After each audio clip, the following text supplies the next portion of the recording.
the second of our two presentations of the Phase 1 component of the San Diego Public Library Master Plan.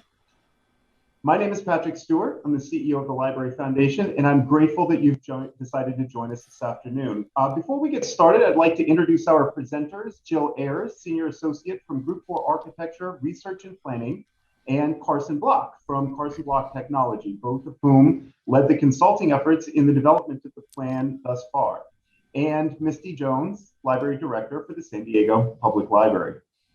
This afternoon's presentation continues this phase of the master plan's public comment and feedback period. In a minute, I'll have Misty introduce the presentation. A brief prepared video from Jill and Carson will be followed by about 40 to 45 minutes or so of live Q&A with you all here in attendance. If you do have questions, please use the Q&A tab at the bottom of your Zoom screen to submit them, and I'll facilitate that portion of the presentation. Also, if you experience any buffering issues or lag time with the video, please know that a link to the video exists on the website for you to be able to access later. In addition to both today's presentation and our first presentation on August 24th, I encourage you to go to the library's master plan page on their website. The link will be posted in the chat, and it's in the e-invite that you received prior to today's event to download and read the entire report. On that site, there will be an opportunity to enter any feedback or comments that you have, and we will be able to compile each piece of feedback as we prepare this Phase 1 document to make its way to the September 22nd Public Safety and Livable Neighborhood City Council Committee, and then on to the Library Commission before submission to the City Council. Both the link and the document and the comment form will be available. I see they're available in the chat right now. As we continue to identify how best we invest in our library system and investments in the kind of core neighborhood services that make our city so special and makes our communities really thrive, please know that on behalf of the San Diego Public Library, the Library Foundation, the Friends of the San Diego Public Library, and the Library Commission, your participation in this process is vital and gratefully appreciated. And now I'd like to invite Library Director Misty Jones to introduce our presentation. Good afternoon, everyone. As many of you know, the last master plan was developed and adopted in 2002, and libraries have changed quite a bit since that time. Libraries are no longer just warehouses for books, although books are still a vital part of our business. But libraries have grown and are now community centers, workforce training centers, digital hubs, and resource connectors. The last plan did not account for the expanded role of libraries, the exponential growth of our neighborhoods, or for the ever-changing technology. This is why not just an update, but an entirely new plan is so crucial to the future of the San Diego Public Library. And as with every plan for the future, the first step is to assess where you currently are, and that is what this document aims to do. There are some general recommendations, but I want to point out that this is not a comprehensive planning document. That will come later. This first document is an assessment of the current state of the library network and provides some guidance for achieving the library's visions and goals.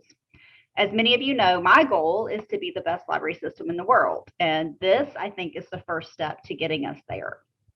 So the video you are about to see shares the highlights of the report, but I strongly encourage you, just as Patrick said, to take the time to read the document and provide your feedback. A lot of work went into capturing community input, analyzing the data, and evaluating services. And we really need you all to dig in and scrutinize the findings and send us your thoughts. We want to fully incorporate your input into the final document. The video, just to warn you, the video may be slightly fuzzy in the beginning, but it will clear up. And as Patrick said again, the video will also be available on the master plan website, and that link is shared in the chat. And so now to the video.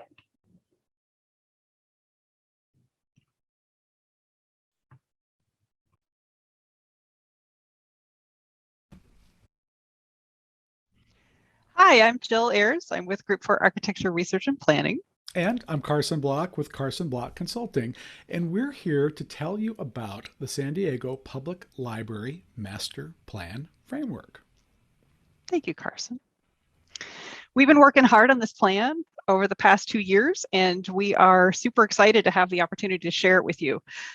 This presentation that we're doing right now is just a quick glimpse at some of the highlights of the plan. We do encourage you to go read the full draft plan document, which has a ton more detail about our findings and insights and recommendations for the future. So we'll have that link to that plan at the end of this presentation. Purpose of this project was to create a plan to guide decision-making about future library improvements in San Diego. It doesn't get into branch-specific recommendations, but it does have a set of principles and strategies and a framework for planning future projects. Process, we took a deep dive into data about the San Diego Public Library and San Diego communities. We looked at what other libraries and communities are doing nationally and around the world. And we looked hard at what San Diegans had to say in this process. In Carson's and my experience working on other master plans and other communities, this was robust participation that we got here for this project, despite it being mostly remote because of COVID. We had surveys for community members and library staff, open to anyone and everyone who wished to participate. University of San Diego's nonprofit institute ran focus groups for populations that are often underrepresented in plans like this. We had working groups with library staff and with community stakeholders, and presentations to the Library Commission, to the Public Safety and Livable Neighborhoods Committee, and to you.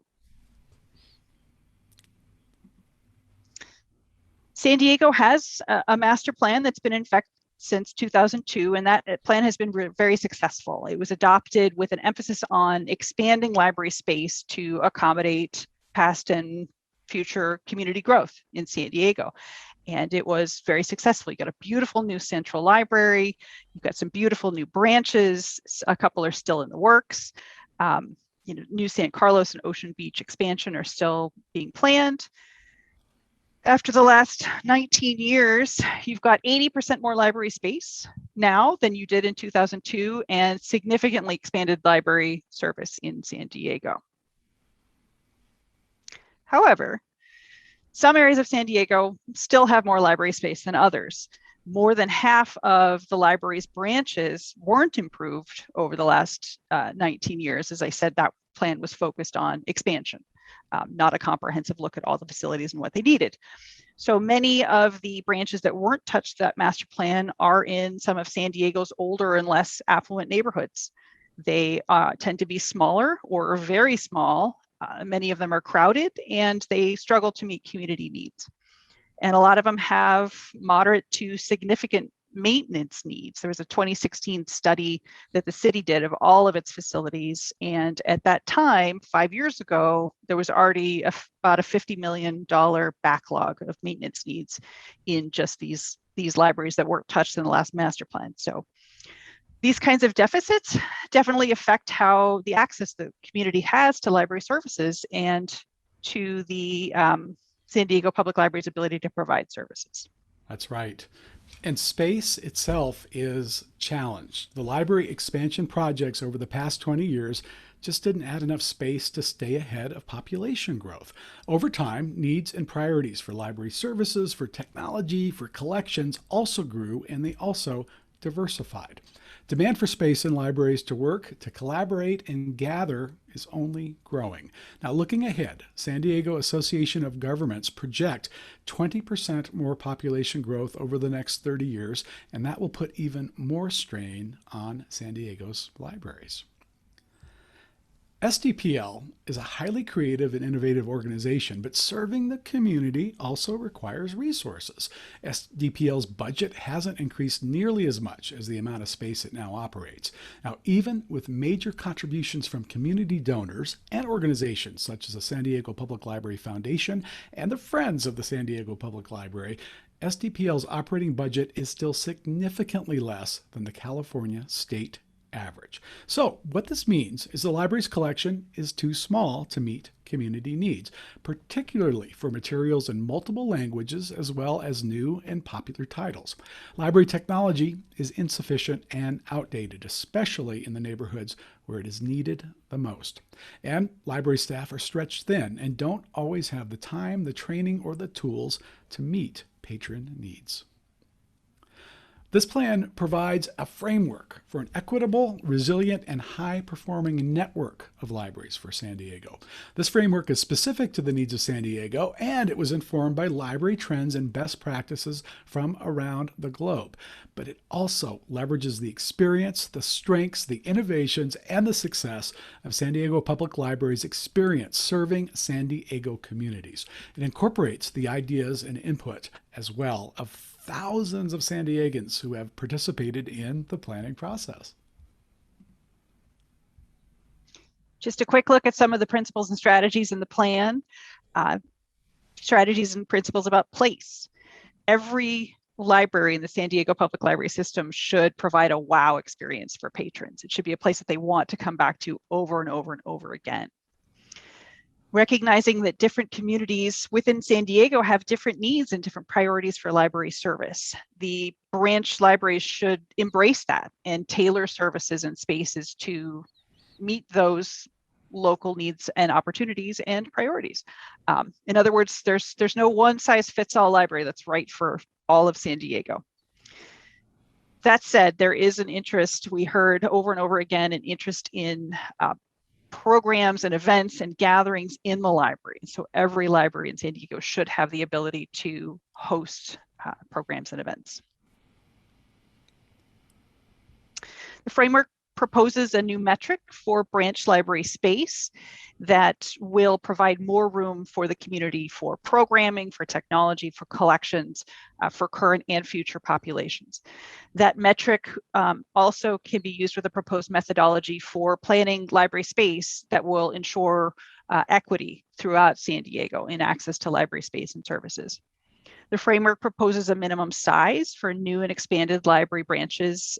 Bigger is better. It's proved that in the past, and that will continue to be the case in the future.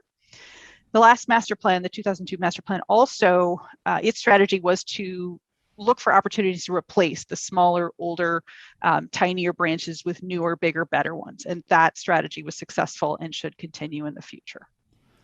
Now, support for the plan is crucial. More funding is needed to operate expanded facilities and services, and that need for more funding will likely scale as population grows. Now, the city has been proactive about involving the community in library projects, and continued city support is encouraged through the next master plan. So, like we said, quick presentation, quick set of highlights. If you want to find out more, we encourage you to look at the draft document, which is available at the link here on the screen. That's also where you can find out where to provide your comments on the draft and your thoughts about libraries in San Diego generally. You can find out information about how to participate in the Q&A sessions, which are scheduled for August 24th, which is a Tuesday, and Saturday, September 18th. Carson and I will both be there to hear questions and have that discussion.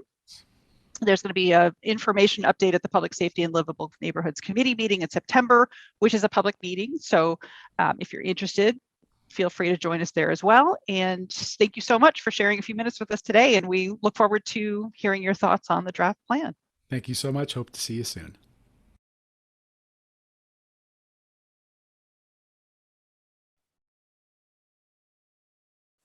Fantastic, Jill and Carson. Thank you so much. Before we get started, I do want to remind folks that are in the audience to please put your questions that you might have for Jill, Carson, and Misty in the Q&A tab, and we will include those in our conversation. And I do want to get started in somewhat the same way that we started the conversation on August 24th, because I think that it's an important perspective, and affirms again, I like that you touched on, Jill, in the presentation, what this plan document is, and what this plan document is not.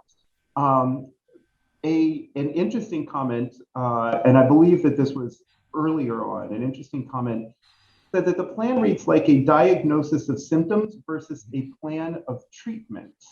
Would you like to respond to the sentiment of that comment in the ability to sort of, again, reaffirm where we're at and what we're trying to do before we go forward?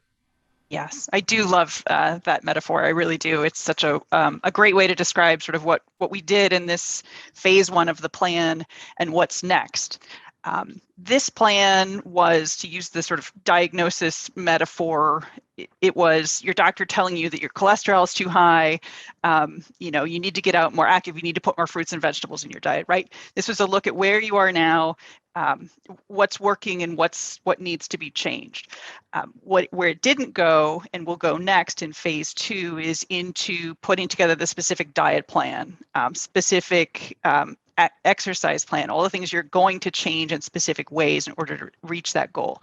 So the next phase of the plan will be looking at specific solutions. This area of San Diego needs a little bit more library space, or we're expecting to need more library space in the future because this is an area that's expecting to grow.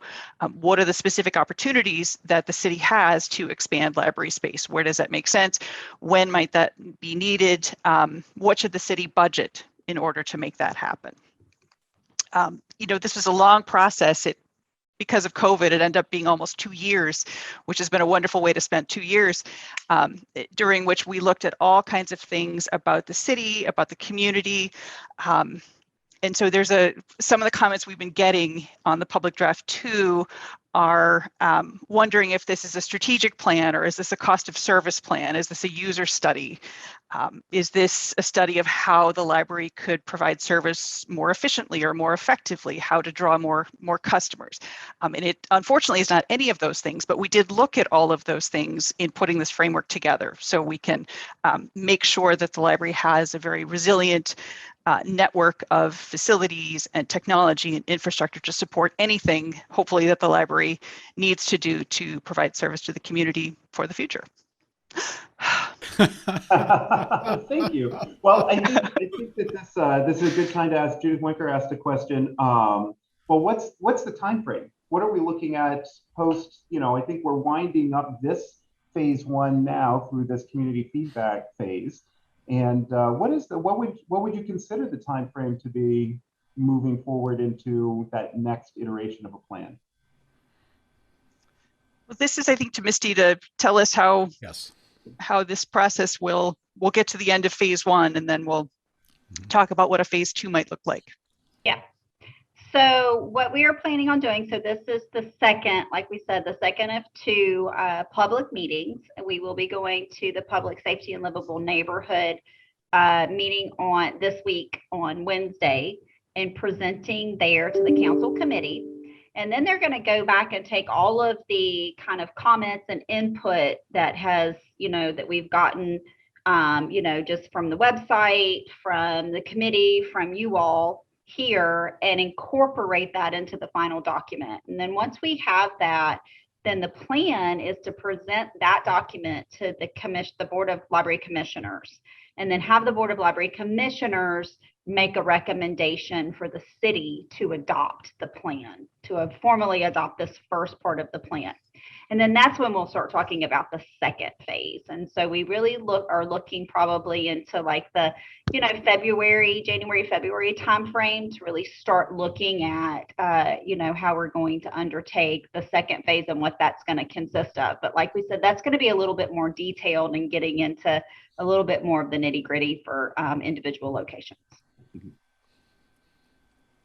This plan utilized a unique way of looking at our city and at our region, and that unique way of doing that was not lost on a lot of people who reviewed the plan, not only reviewing the plan that's on the website now, but also having participated in the June presentation that was made to the library commissioners. You broke up the city in zones, and those zones are different than our city council districts, and they also uniquely combine some of our neighborhoods and some of our regions. Could you explain the value of doing that and what you hope to get out of that exercise of being able to understand how we use libraries through that lens and that perspective? Absolutely. breaking down a large geography into more manageable chunks is a very typical way for libraries to even think about delivering services equitably throughout a community. And it's a very typical way to look at facilities as well, to look at how areas of the city are being served by facilities now and how to plan for the future in a way that doesn't, all of the growth is going to happen up here, but it's least expensive for us to put more facilities down here. So we have this mismatch, right? Like we want to make sure we get that distribution correct. San Diego has dozens and dozens of neighborhoods, and that's one way we could have gone with the zones, right?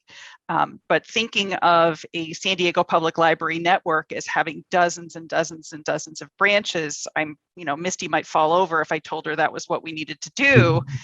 It's just not feasible. It's not practical. It's not affordable. There's all, it's not the way to go. The last master plan looked at facilities through they adopted the city council districts as the zones, which made a lot of sense. The districts all were designed to have about the same size population. So it was very easy to look at them and say, okay, all of them are we're going to bring them all up to about the same amount of square feet. Those are subject to change every 10 years. And so something that felt equal, all of a sudden the line moves over and now one district has way more and another one has way less. So the approach that we took was, let's look at how people actually use libraries in San Diego, patterns of use relative to where they live, patterns of cross use, which libraries tend to be used by not just the people who live closest to them, but throughout that zone.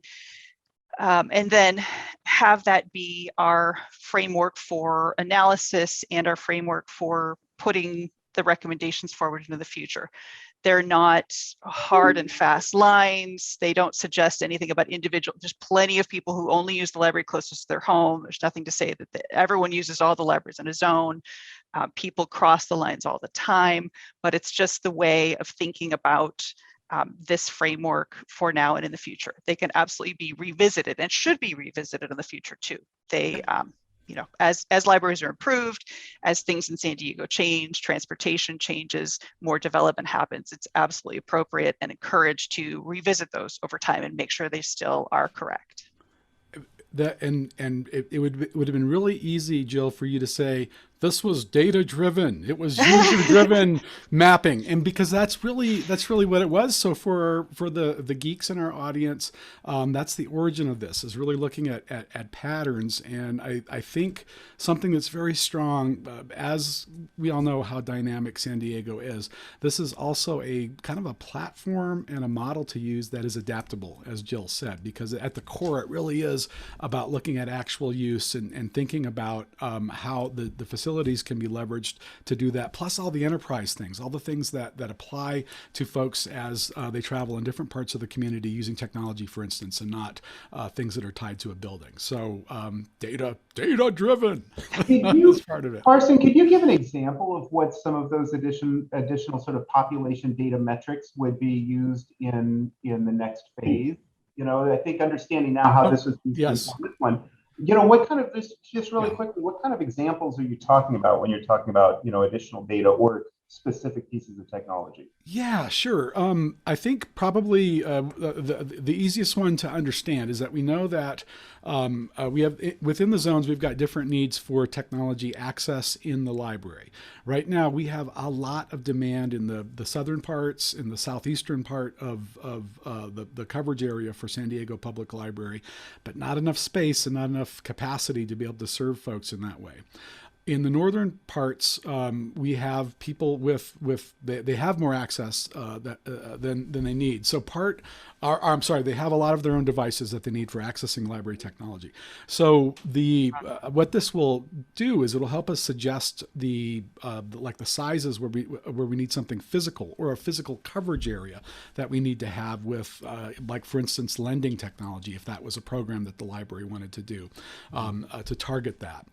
We wouldn't, necessarily need to lend out technology in the northern parts, but we might need to do that in the southern parts. Does that help? Yeah, definitely. I think it's fascinating. It has been fascinating for me and for many of us that have been able to participate on this project in digging deeper and really understanding the incredibly intricate ways that we use libraries, and I use that term, intentionally. It is intricate. The way that we use libraries, we are very specific people, and it's been fascinating, and it's been very helpful. There's a question that Ollie asked that kind of lands on this a little bit. How can we, or have you taken into account the possibility that recent housing legislation will result in significant new population growth in older neighborhoods? One of the pieces of legislation that has been talked about is the development of accessory use dwellings. In other words, being able to put more more homes on a single plot of land, and being able to use that as an opportunity to grow in some neighborhoods, as he's noticing new population growth in older neighborhoods. This is where using a population-based standard for projecting the amount of space will come in really handy. If we had a master plan without that in there, then it would be right at some point in the future to go, this doesn't feel quite right because we had more growth in this area of the city than we expected. But having the metric of square feet per capita be the target for planning space can help the city adjust on the fly to that.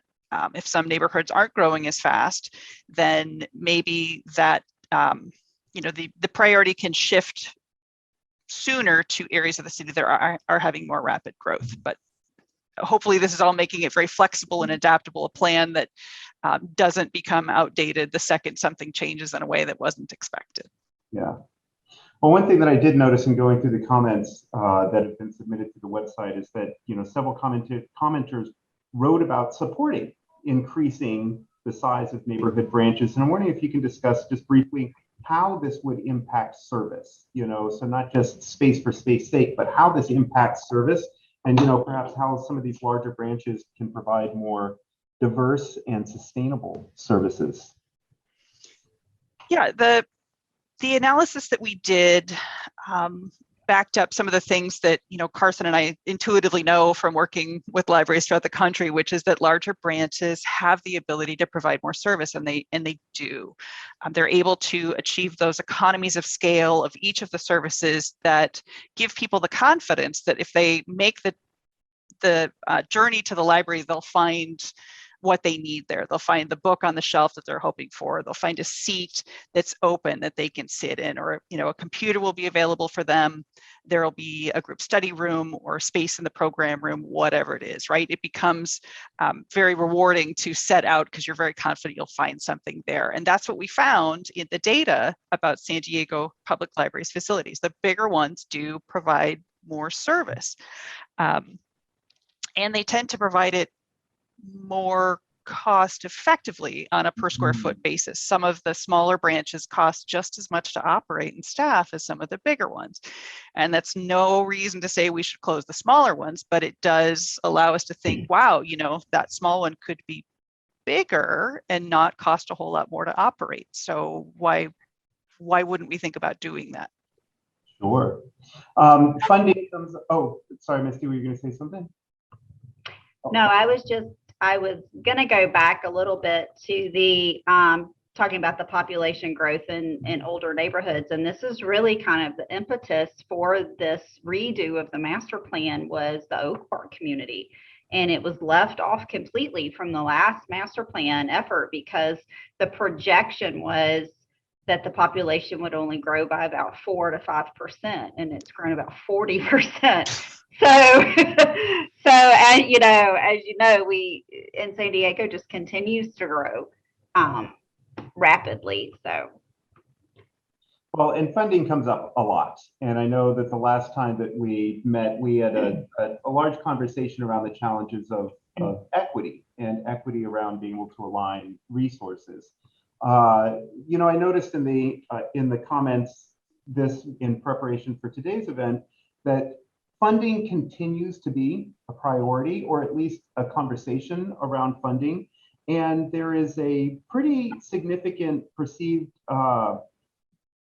perception of the scarcity resources. And you know, I think that it was interesting that some of the suggestions dealt less with building more buildings and with maintenance and being able to invest in specific services like technology or like additional books, you know, these kinds of things. I'd like to think that it's not a either or, but a yes and. Maybe you, Carson, you know, you and I were talking a little bit more about this just a little bit ago. How we begin to understand sort of the what the allocation of the resources that are needed to fulfill the aspiration of the plan. What does that look like? I think one of the things that came up in our conversation that I think hits the nail on the head is the idea of investment for the future, right? We know that if you're in a reactive mode and you're in a maintenance mode all the time, or have that approach, it becomes untenable after a while. You get overwhelmed with waves of things, and I think that many of us discovered that during COVID. There were things that we were ready for because we had properly invested in things, and luckily invested in things to help us with that. On an individual level, that would be your own computer and a good broadband plan, for instance, right? Those who did not have their own computers or their own computing devices or access to the internet had a much bigger struggle with day-to-day sorts of things as things shifted in a digital form. That's like in a human sort of thing. When we're looking at an enterprise, the size of the library system, like thinking of all of the systems, let's look at technology for a moment. It may be tempting, because this is what happened during COVID with CARES Act funding, things like that, to get lots of devices for people. So hotspots, yes, that's a great idea. Getting more tablet computers, these are very good ideas.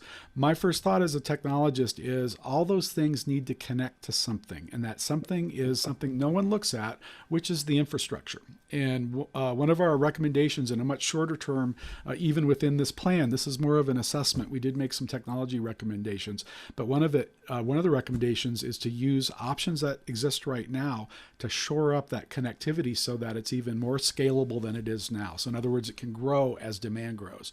So that's one of the differences between an investment, because you're investing in something that perhaps you don't need this second, but you can make a very educated guess that you're going to need it soon or later in the future, but it pays off later. So I think that's one of the reasons that Jill and I, as professionals, we're tickled with frameworks, because they are adaptable and they can also go the other direction. Scale doesn't always mean growing. Sometimes it means reducing and getting smaller.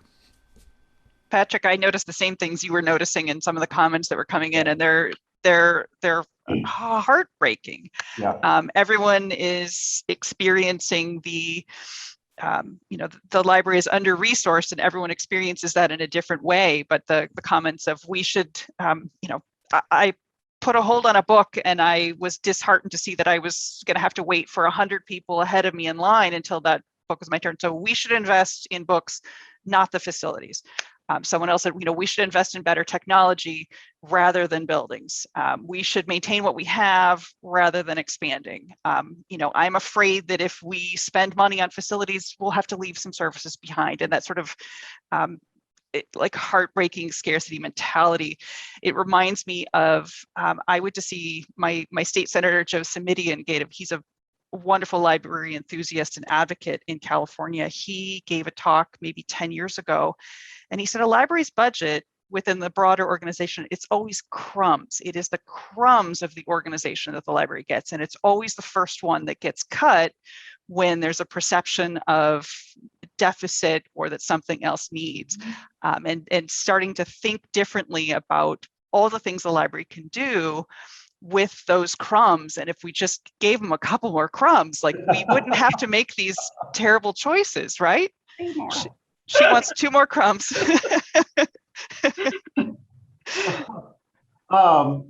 Yes, I think that is, I think we're all speaking the same language. And I personally, really do believe that we can find a way to get to yes and not either or. And the development of this plan, this phase of the plan, the next phase of the plan, being able to use it as a catalyst for conversation, not only amongst ourselves, but amongst the city and amongst philanthropy as well. Carolyn asked, what can we, the public, do to get the city to catch up with building maintenance improvements and implementing the plan? How can we motivate businesses, individuals to make major donations to the new buildings that are needed? That's a big question. That's a big question, but I think part of it starts with effective communication around, sort of the impact that the libraries have and the value the library has in its community. And Carson, as you were talking about the investment in that infrastructure, that kind of thing. Are there tools that you have seen working with library systems across the country that have been beneficial to assisting in making this case? And I think what Carolyn is saying, what can we, the public, do? What can we, the library lovers, do? We, the cardholders, what can we do to ensure that we're moving towards a more equitable distribution of resources in our library system? I wasn't sure if you were going to start, Jill. I wasn't sure either. Okay.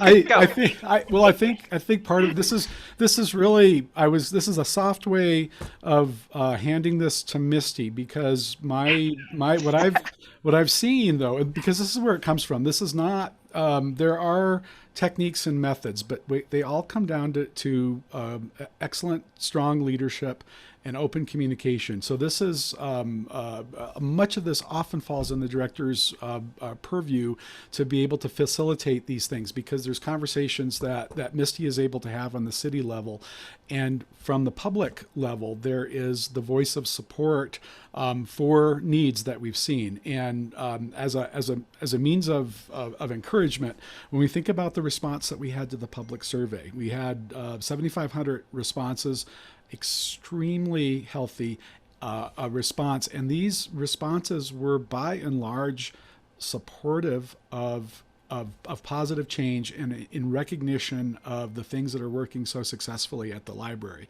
And so I think that like I say, there's systems to do this, but when I think about the biggest successes, it comes from just very effective leadership. So I'm sorry, Misty, but and I know you're good at this, which is helpful. But that please comment to see, because I'm just the guy from out of town, not the person living there.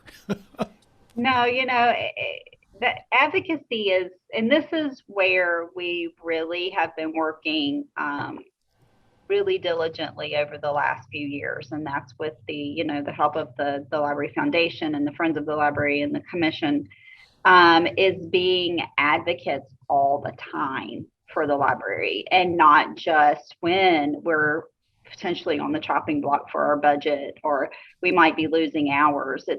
It's consistently throughout the year, just continuing to remind people of how vital the library is and what we're doing for the community and the contributions that we're making and all of the things that we're offering that people would not have otherwise. And so that's what's really important. And I think that's what we need the public also to do, is to constantly keep the library in mind and keep us in the forefront of, the minds of the elected officials and talking about that connection and seeing the connection, right, between what the library does and the success of businesses or the success of individuals, and recognizing what that is and the relevance.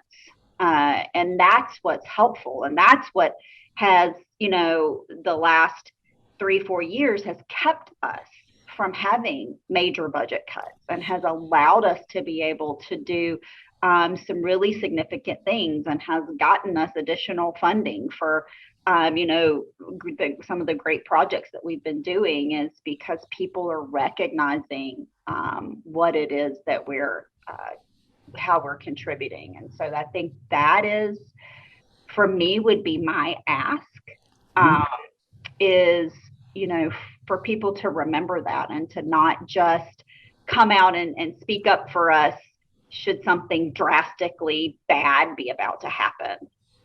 Speak up for us all the time. I want to get us back to talking about the plan development and the process itself. Joan had asked a question that concerns branch library descriptions in the master plan. She says some of which have been more robust than others, which seems somewhat inequitable and may not necessarily reflect accurately the strengths, limitations, and challenges the branches have in serving their communities. Now, the question is, will these descriptions be used to provide a baseline for recommendations made in the next phase of the master plan, or will more accurate and granular information be gathered about all branches before going forward with specific recommendations? One of the compromises we had to make with COVID, when we weren't allowed to go to San Diego anymore and see anybody in person, was we got to see a whole lot fewer branches than we had originally thought we would go see. So the write-ups in the draft plan reflect, sort of the information we had at the time of writing. The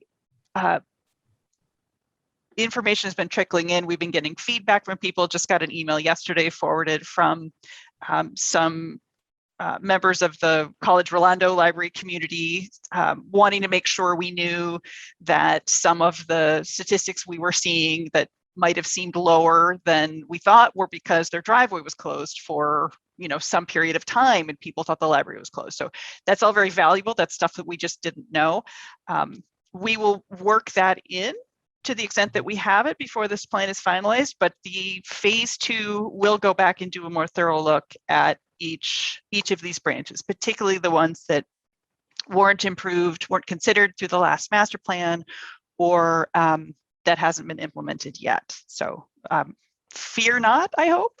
Yes, that's right. We're so grateful for the good work that that staff helped with, as far as being able to be and help be our eyes on so many things, including not just branches, but also the systems that support all of the branches throughout the library system. There's all these different infrastructure sorts of things, right, that feed into that, and we're just so grateful for that. And Jill and I bemoaned, and we've been meeting weekly, mind you, for nearly 2 years, but we've bemoaned this almost every time we got together, that we just have not been able to visit as much as we would prefer to.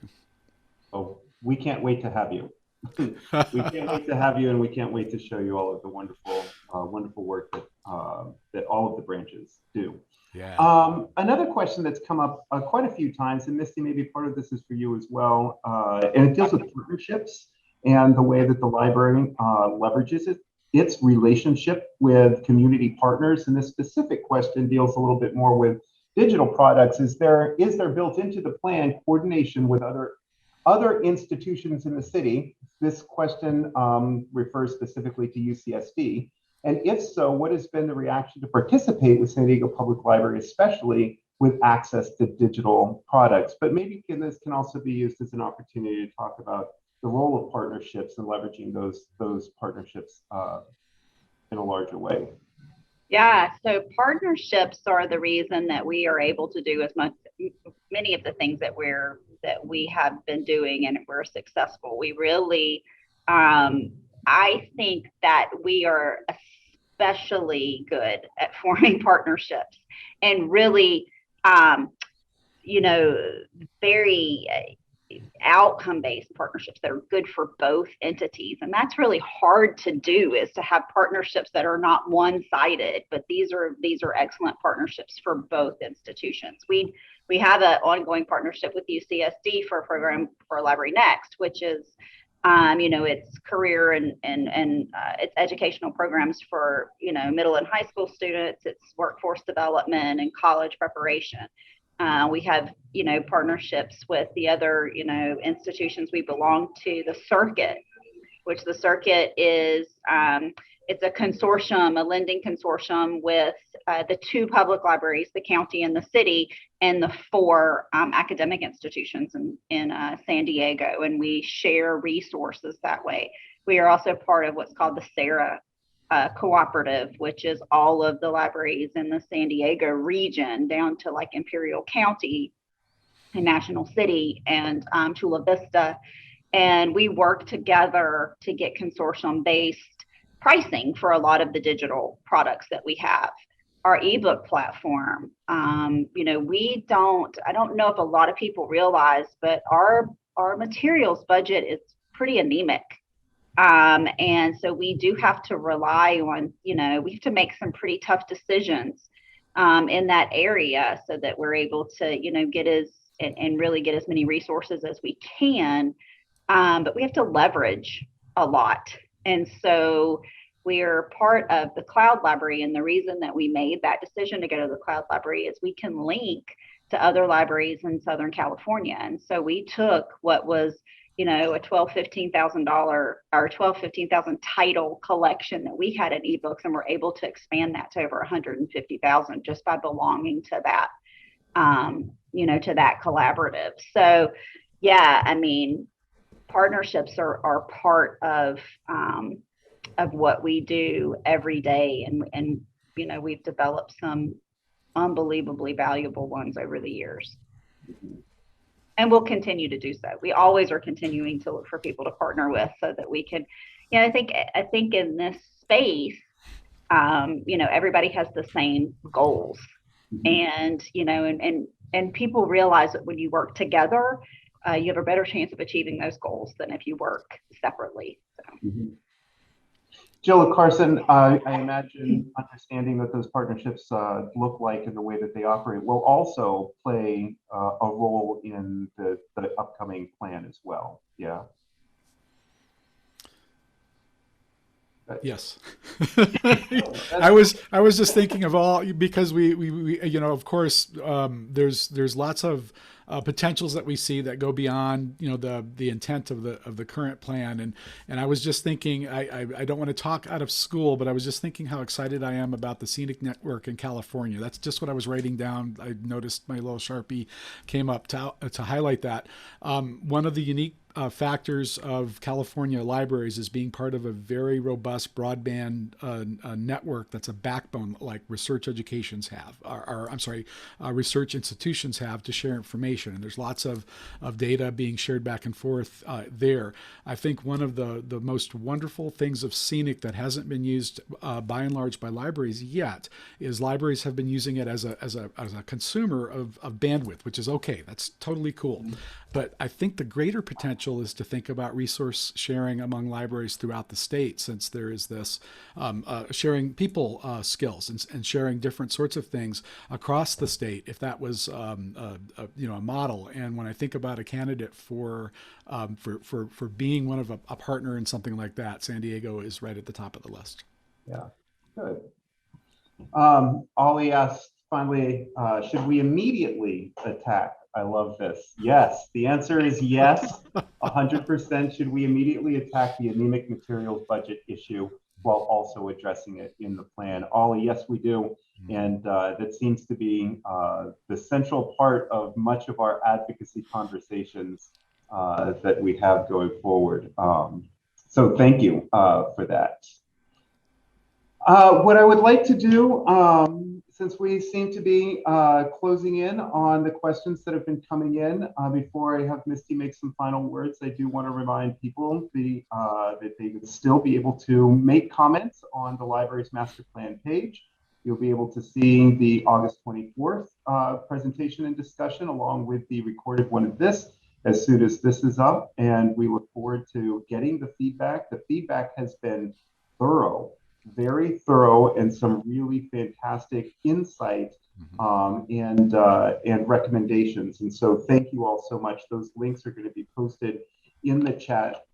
And Jill, Carson, before I hand it over to Misty, I do want to say thank you to each of you for yet again another enlightening conversation. And again, to all of you who have contributed feedback and whatnot thus far, please know how grateful we are and how vital it is to the completion of this phase of the master plan. And again, on behalf of the San Diego Public Library, the Library Foundation, the Friends of the San Diego Public Library, and the Library Commission, thank you very much for all of your support and participation. And now, Misty, if you'd like to make a few closing remarks, we can wrap up this afternoon's event.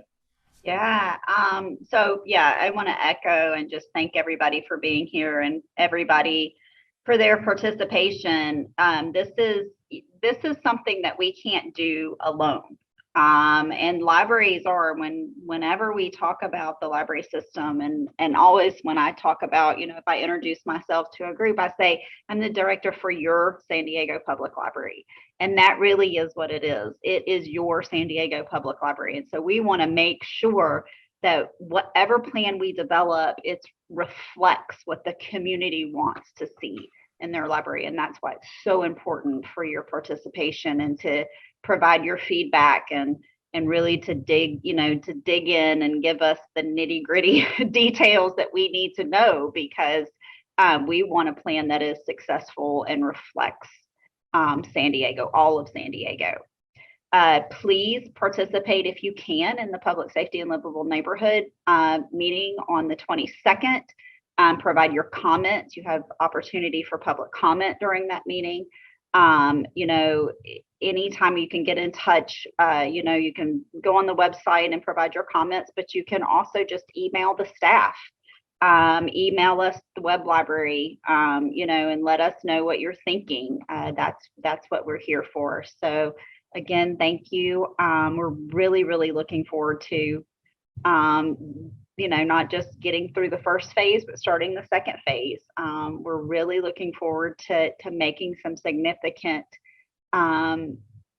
improvements and achievements in the library system. Fantastic. Well, thank you, everyone. Please enjoy the rest of your day and visit your local library.